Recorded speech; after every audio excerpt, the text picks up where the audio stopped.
Used to think family was unshakable. That no matter how messy life got, your parents would always stand by you. But sometimes, the deepest wounds don't come from enemies or strangers, they come from the very people who raised you.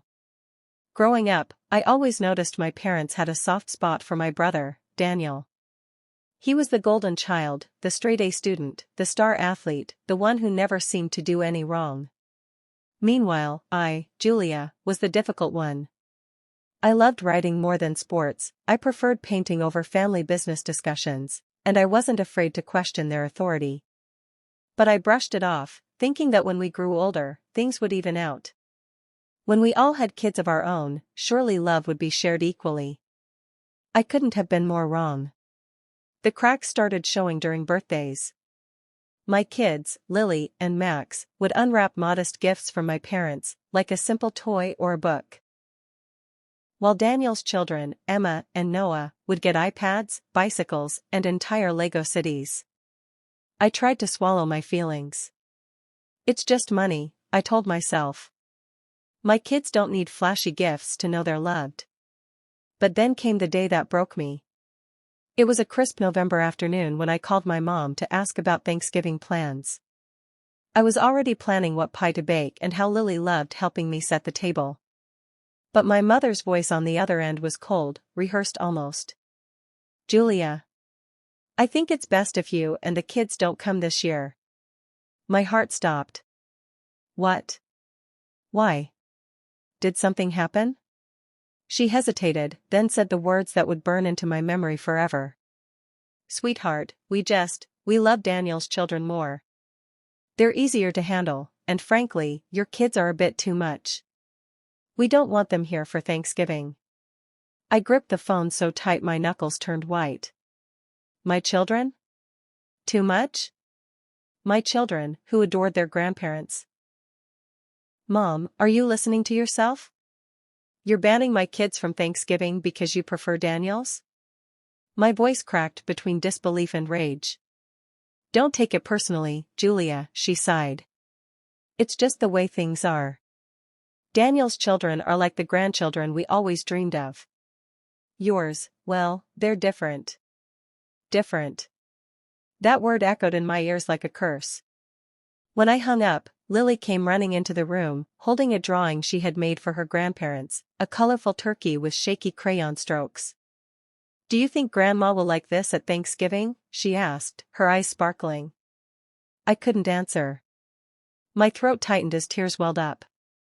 I pulled her close, burying my face in her hair, silently promising myself that one day, my parents would regret ever making my children feel unwanted. Because if they thought they could erase my kids from family traditions, they had no idea what storm they had just unleashed. The days after that phone call felt like a blur. I went through the motions of work, school runs, and making dinner, but inside, I was boiling. Every time I looked at Lily's innocent face or Max's wide-eyed smile, I felt an ache in my chest. How could anyone, especially their own grandparents, decide they weren't good enough?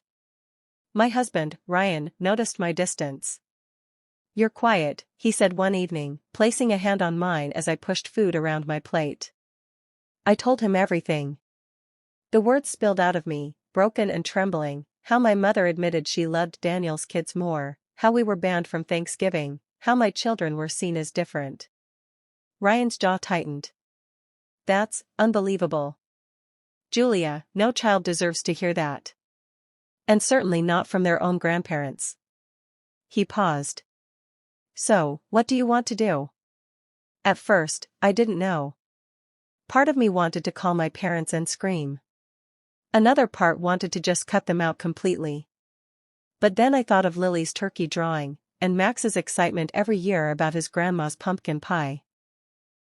How could I explain to them that they weren't invited this year? I tried softening the truth. When Lily asked, I told her, Grandma and Grandpa are busy this Thanksgiving. We'll celebrate here, just us. She smiled, far too easily, and said, That's okay, Mommy. We'll make our own pie.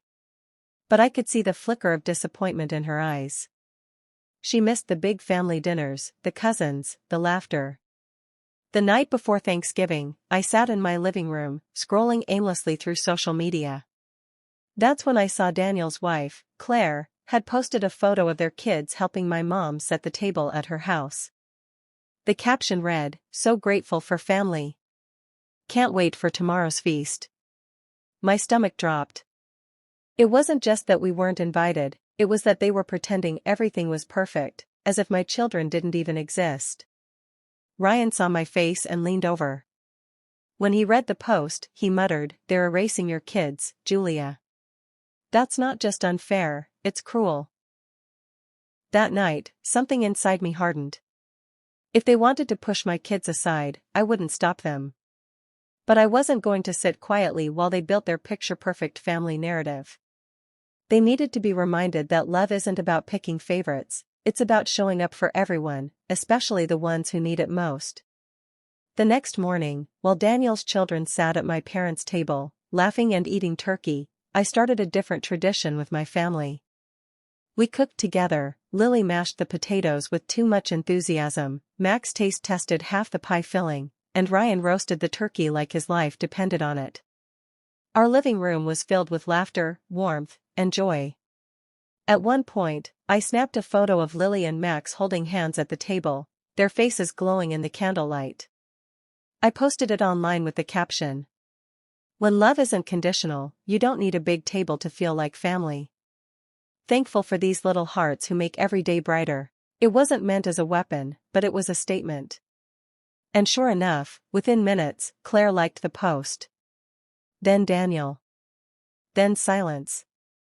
But later that night, I got a message. From my father. It was short, almost sharp. "Julia, what was that post supposed to mean?" My hands trembled as I typed back. "It means I don't need to beg for a seat at your table when I can make my own." I hit send, my chest pounding. I didn't know it then, but that one message would set off a chain of events that would change our family forever. The morning after Thanksgiving, my phone buzzed relentlessly. Dozens of messages lit up my screen, some from my parents, some from Daniel, and even one from Claire. I ignored them until Ryan finally said, "You can't dodge this forever, Julia. You need to see what they're saying." Reluctantly, I opened the thread. First was my mother. "Julia, your post was unnecessary. It made us look bad in front of everyone." Then Daniel. "Are you seriously trying to paint us as villains? You weren't invited for a reason. Don't make this harder than it has to be." Finally, Claire.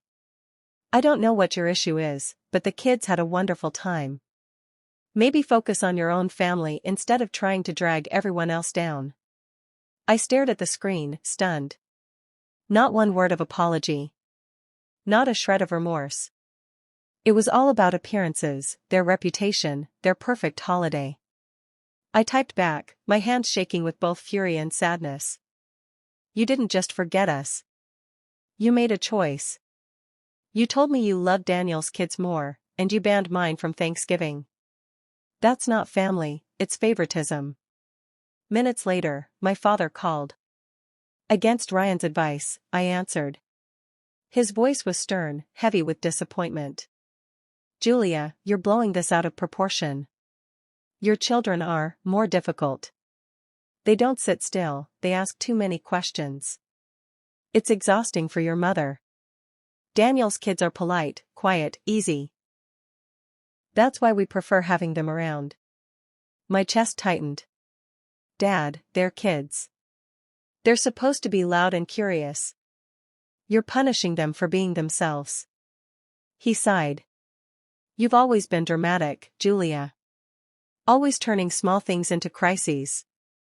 Maybe if you raised your kids differently, things would be easier for everyone." That was the breaking point. "No, Dad. The problem isn't my kids. The problem is that you can't see past Daniel's shadow. You've spent your entire life putting him on a pedestal, and now you're doing the same with his children. But I won't let you damage mine with your favoritism." Before he could respond, I hung up. For days, there was silence. My parents didn't call, Daniel didn't message, Claire didn't post her usual smug family pictures. It was as if we'd been erased. Then, a week later, I received an envelope in the mail. No return address, but I recognized the handwriting instantly, my mother's. Inside was a letter, carefully written in her neat cursive. Julia. We love you, but you must understand our position. Daniel has always been the child we could rely on. His children reflect the values we admire: discipline, respect, obedience. Yours, well, they reflect you. Rebellious, unpredictable, emotional. We don't mean to hurt you, but we have to choose peace in our old age. That means limiting contact where it brings stress. Please don't make this harder. Love, Mom.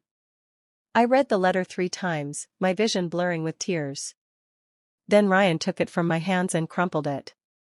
Julia, he said firmly, this isn't love. This is control. And if they can't accept our kids, then they don't deserve them, or us. But deep down, something inside me shifted. My mother's words weren't just cruel, they revealed the truth I'd always suspected. This wasn't about my children. This was about me. They had never truly accepted me. And now, they were punishing my kids for being like me. And I wasn't going to let that stand. Because if my parents thought they could quietly cut us out and still keep their shiny family image intact, they were about to learn that I wasn't the rebellious child anymore. I was a mother. And I was ready to fight. December rolled around, and with it came Christmas invitations. Or rather, one very pointed lack of invitation. Daniel posted a photo of his kids decorating my parents' tree, captioned, "Another year, another family tradition, red heart." It was clear, we were officially cut out. Ryan watched me staring at the photo, my hands trembling. You don't have to keep torturing yourself, Julia, he said gently. But I wasn't torturing myself. I was planning. For years, I'd swallowed the favoritism. I told myself I could live with being second best. But when they targeted my kids, when they erased them, that was the last straw. So I made a choice. Instead of sending Christmas cards to my parents, I wrote a letter. Not to them, but to the entire extended family, every aunt, uncle, cousin, and grandparent. I told the truth. I wrote about how my parents openly admitted to loving Daniel's children more. How they banned my kids from Thanksgiving. How they justified it by calling Lily and Max too much and different. I poured everything out, word for word, without exaggeration, without sugarcoating. Then I attached a picture of Lily's Thanksgiving drawing, the turkey she had made for grandparents who didn't want her. When I was done, I hit send. The fallout was immediate. My phone exploded with messages. Some relatives were horrified, promising support. Others tried to defend my parents, saying maybe they didn't mean it that way. But the truth was out now. My parents' golden image was cracked, and nothing could glue it back together. The biggest shock, though, came from Daniel. He showed up at my door 3 days later, his face red with anger. Do you have any idea what you've done? He barked. You humiliated Mom and Dad. Everyone's calling, asking questions. You've ruined Christmas for them. I stared at him coldly. Good. Maybe now they'll think twice before telling their own daughter her kids aren't worthy of love. For the first time, Daniel didn't have a comeback. He just stood there, sputtering, before storming off.